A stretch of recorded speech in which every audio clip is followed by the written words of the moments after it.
Ini yang perlu di garis bawah ini supaya mengerti market China. Market China itu sangat besar dan sangat diversified.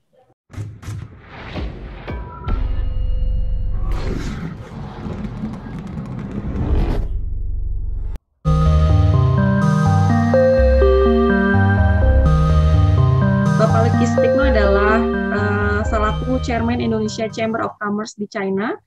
Kepada Bapak Leki Sutikno, kami persilahkan. Halo, salam sehat. Salam dari Shanghai. Ya, salam sehat, Pak.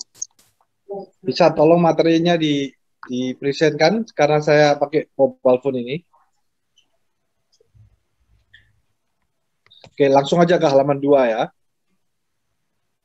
Ya, ini saya kasih pemaparan sedikit tentang Konjac di China. Ada 4 daerah di China yang producing Konjac. Di Yunnan, di Shanxi, di Hubei, dan Sichuan. Daerah plantasinya di China itu sekarang kira-kira 3 juta mu, itu sekitar 200.000 hektar. Nah, ini perlu dibandingkan dengan Indonesia. Indonesia sekarang ada berapa hektar untuk daerah penanaman ya. Karena tahun 2020 barusan ini China outputnya aja 4 juta ton untuk fresh konjac. Dan sekitar 150.000 ton setelah diolah jadi powder. Mereka itu memegang 50% market dari dunia untuk konjac yang fine powders. Slide berikutnya. Nah, ini ada beberapa contoh tipe dari konjac yang di China. Yang nomor 1 itu white konjac, kira-kira 10% dari total yang ditanam. Glukomananya itu kadarnya tinggi sekali, di atas 60%.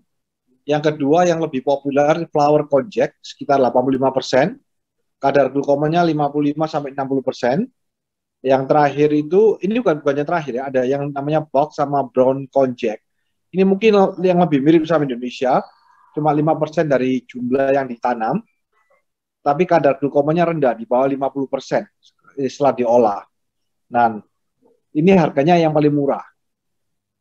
Kemudian pemakaian di China, pemakaian terbesar itu sekarang mulai di dalam food industry. Dulunya tidak begitu. Dulunya lebih baik ke industrial, fertilizer, medicine. Tapi kenapa food industry ini? Karena 3, 4, 5 tahun terakhir itu ada kecenderungan di China untuk memakan makanan sehat, yang mana konjac dianggap kadar gulanya rendah. Jadi sekitar 3-5 tahun terakhir itu growth-nya sangat pesat sekali. 14,5% itu year on year, hanya untuk total.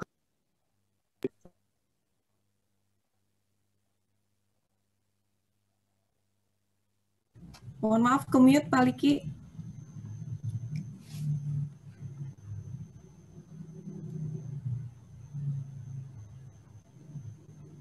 Admin bisa dibantu untuk mengaktifkan suaranya? Bisa dengar suaranya ya? Siap. Halo? Sudah bisa, Pak? Oke. Jadi tahun 2020 aja itu market konjac untuk makanan doang, yang food itu 2 billion US dollar. Yang lainnya sekitar 3 kali lipatnya dari itu. Ada sekitar 6 billion US dollar untuk fertilizer, untuk medicines, dan lain-lain. Dan yang penting lagi, di China ada 4 research institute yang fokus untuk konjac. Jadi ini sangat saya cari daerah yang agak sepi dulu ya, bentar. Saya lagi di seminar tempat lain ini. Jadi ada 4 research institute yang didedikasikan untuk konjac. Next slide.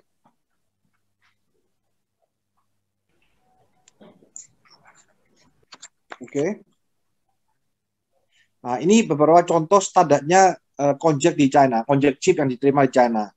Warnanya harus putih, kekuning-kuningan sedikit bisa diterima, tapi mereka harus meminta diprosesnya memakai oven. Jadi kalau kita di Indonesia dijemur melalui matahari, biasanya lebih kuning dari standar yang mereka terima. Kemudian shape sama berat permintaannya harus uniform, jadi nggak bisa nggak pakai mesin, harus pakai mesin. Terus kadar airnya, moisture-nya itu harus di bawah 12%, glukomanannya harus di atas 7%. Yang setahu saya di Indonesia banyaknya 5% ya. Ini untuk yang makanan ya, untuk food ya. Kemudian sulfurnya harus di bawah 0,9%. Konjek Indonesia yang di bawah kadar standarnya itu bukan berarti tidak bisa dipakai di China. Mereka bisa tetap membeli dengan harga lebih murah, kemudian mereka blending dengan konjek yang lebih tinggi supaya bisa dipakai dan menurunkan harga secara average. Next, ini standarnya untuk konjek powder. Saya rasa saya nggak perlu bahas detailnya, bisa dilihat sendiri di chartnya itu permintaan dari China. Next ya. Next. Slide. Oke. Ini yang perlu di garis bawah ini supaya mengerti market China. Market China itu sangat besar dan sangat diversified. Harganya pun juga range besar sekali. Contohnya yang harga chip ya.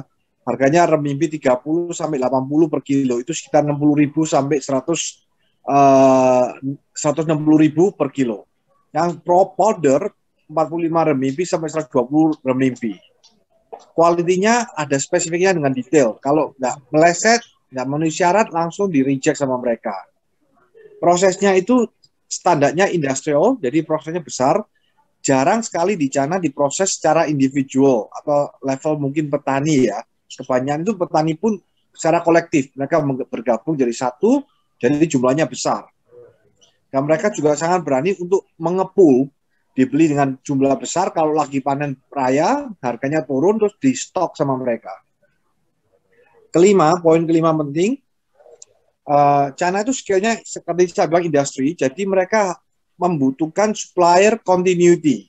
Jadi nggak bisa supply dalam jumlah kecil, terus nggak ada musim, nggak supply.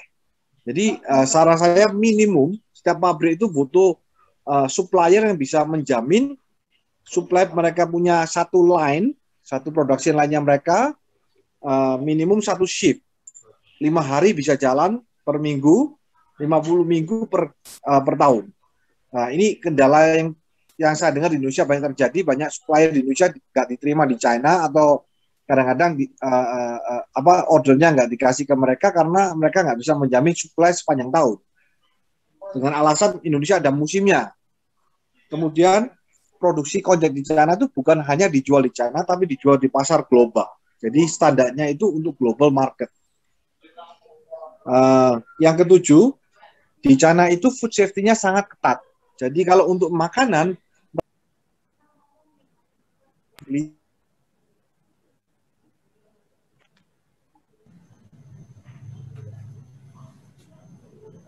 mohon maaf Pak Liki, ke-mute lagi. Oke, bisa dengar?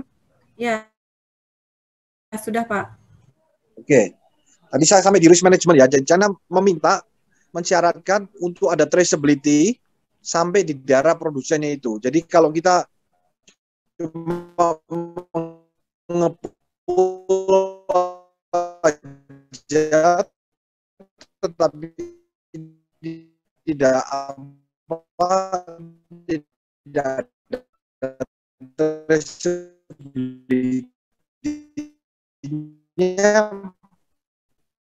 kemungkinan besar diri juga di China.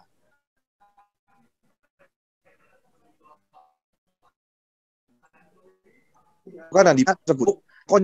Next slide. Nah, ini saran saya ya. Karena Indonesia setiap petani itu mungkin jumlahnya kecil. Jadi tidak bisa UKM tersebut harus dikelompok-kelompokkan, dibawahi koperasi. Mungkin satu koperasi bisa membawai mungkin 20 atau 30 petani yang jumlahnya cukup untuk mensuplai minimum 20 ton atau satu kontainer setiap bulannya. Nah, dan ini juga harus pengelompokannya harus dengan strategi kira-kira hampir sama. Jadi kalau join tadi untuk mengatasi terus bisa ditrace ke asal usulnya daerah mana yang produsen, kualitinya gimana. Dan poin kedua yang penting, kenapa butuh koperasi untuk agregator itu? Karena koperasi ini bisa mungkin membawa beberapa daerah. Jadi bukan hanya satu daerah saja, tapi beberapa daerah. Jadi kalau daerah satu panen, daerah lain nggak panen, tetap bisa mensuplai customer. Jadi customer bisa kerjasama dengan koperasi. Termasuk yang traceability secara digital itu bisa dilakukan oleh koperasi membawai petani.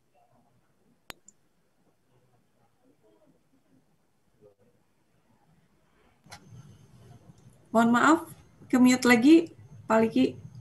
Oke, bisa dengar sekarang? Ya, sudah. Oke. Dan poin ketiga, koperasi di Indonesia kebanyakan itu hanya mensuplai bahan baku. Jadi kalau bahan baku naik, harganya naik, mereka untung banyak. Tapi produsennya rugi, biasanya nggak mau beli. Kalau harga bahan baku turun, mereka rugi. Karena ongkos tanamnya mungkin lebih mahal. Jadi saya sarankan, bisnis modelnya kayak di China itu, koperasi mempunyai saham di perusahaan yang mengelola memakai bahan baku. Mungkin tukar guling ya. Jadi kalau harganya itu nggak terlalu fluktuasi. Jadi kalau harganya naik pun mungkin petaninya untung, pabriknya rugi, dia juga ikut rugi. Kalau harganya turun pun mungkin dari bahan bakunya dia rugi, tapi untung dari pabriknya tadi tersebut. Makanya ini perlu dipikirkan supaya terintegrasi antara penyuplai bahan baku dan prosesor supaya sama-sama semua untung. Dan cara tersebut sudah dipakai beberapa tempat di China ya. Di China itu ada beberapa daerah yang produsen khusus dikelompokkan dalam dengan kepala daerahnya. Jadi kepala daerahnya seolah-olah menjadi manajernya seluruh daerah tersebut. Jadi kepala daerahnya itu membentuk processing house kayak industri, mengumpulkan semua petani dari proses. Dan kepala daerah itu akan membagi dividen, membagi hasil setiap tahun sekali. Jadi petaninya juga diuntungkan sebagai prosesor. Nah, poin terakhir yang sangat penting itu perlu invest di R&D, yang mana tidak boleh hanya mengandalkan bibit yang ada sekarang, tapi harus bisa dikembangkan bibit yang variasinya lain yang menghasilkan lebih tinggi value-nya. Dan ini saya sarankan untuk bekerja sama dengan customer, karena customer yang mengerti market, customer yang membuat barang hilirnya dari produk konjak tersebut. Next slide. Ini salah satu contoh ya, udah diterapkan di Indonesia untuk traceability memakai teknologi, dipakai di kopi. Jadi mereka ada case study dengan memakai traceability tersebut. Customer mereka bersedia membayar 10% lebih mahal daripada kalau nggak ada traceability tadi. Jadi itu menunjukkan dengan teknologi membantu mengangkat harga jadi premium. Next slide.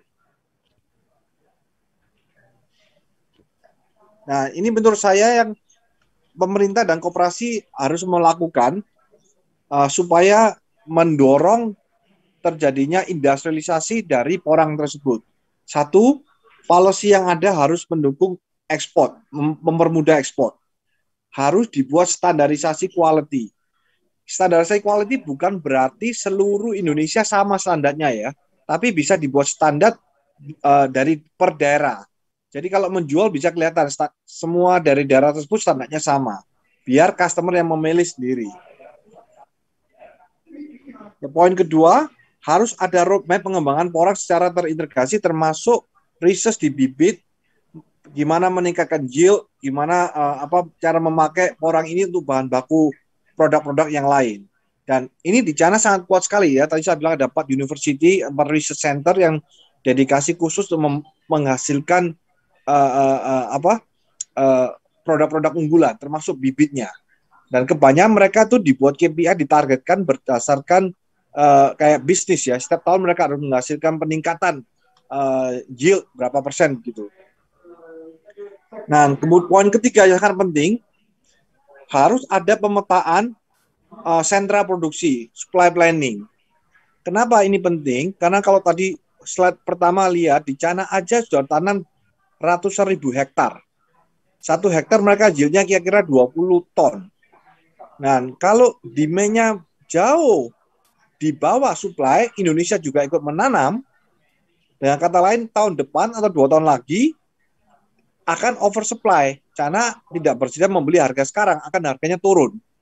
Jadi ini penting sekali koperasi atau pemerintah mempunyai pemetaan. Kira-kira Indonesia secara keseluruhan itu bisa produksi berapa ton.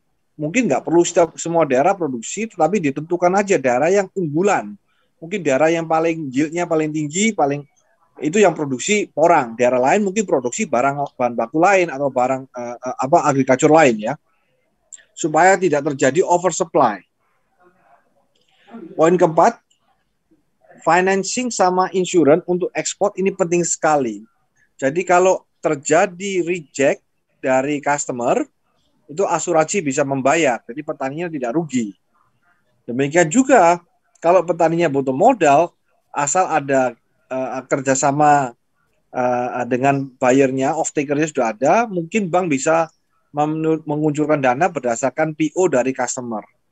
Di China pun terjadi hal yang sama untuk mendukung ekspor produk-produk mereka.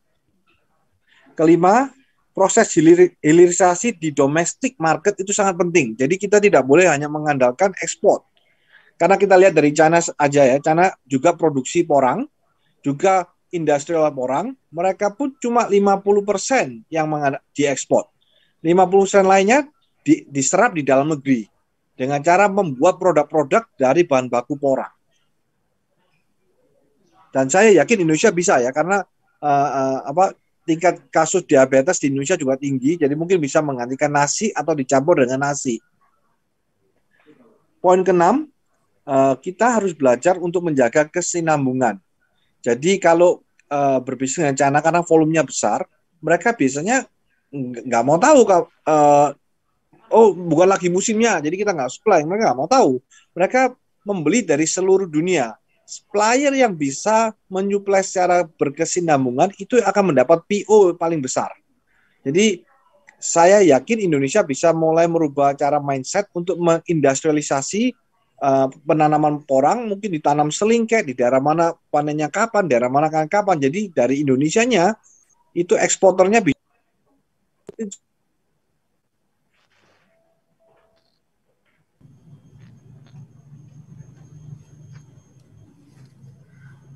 Maaf Pak Liki, ke mute lagi Pak. Bisa dengar Bu sekarang? Ya sudah. Oke. Next slide. Oke. Mohon maaf nih, saya juga dikejar waktu, ada meeting yang lain. Jadi kalau ada Q&A, Bu Marina saya yakin bisa menjawab. Baik Pak Liki, terima kasih banyak atas masukannya, sarannya bagi kami, para pelaku petani porang.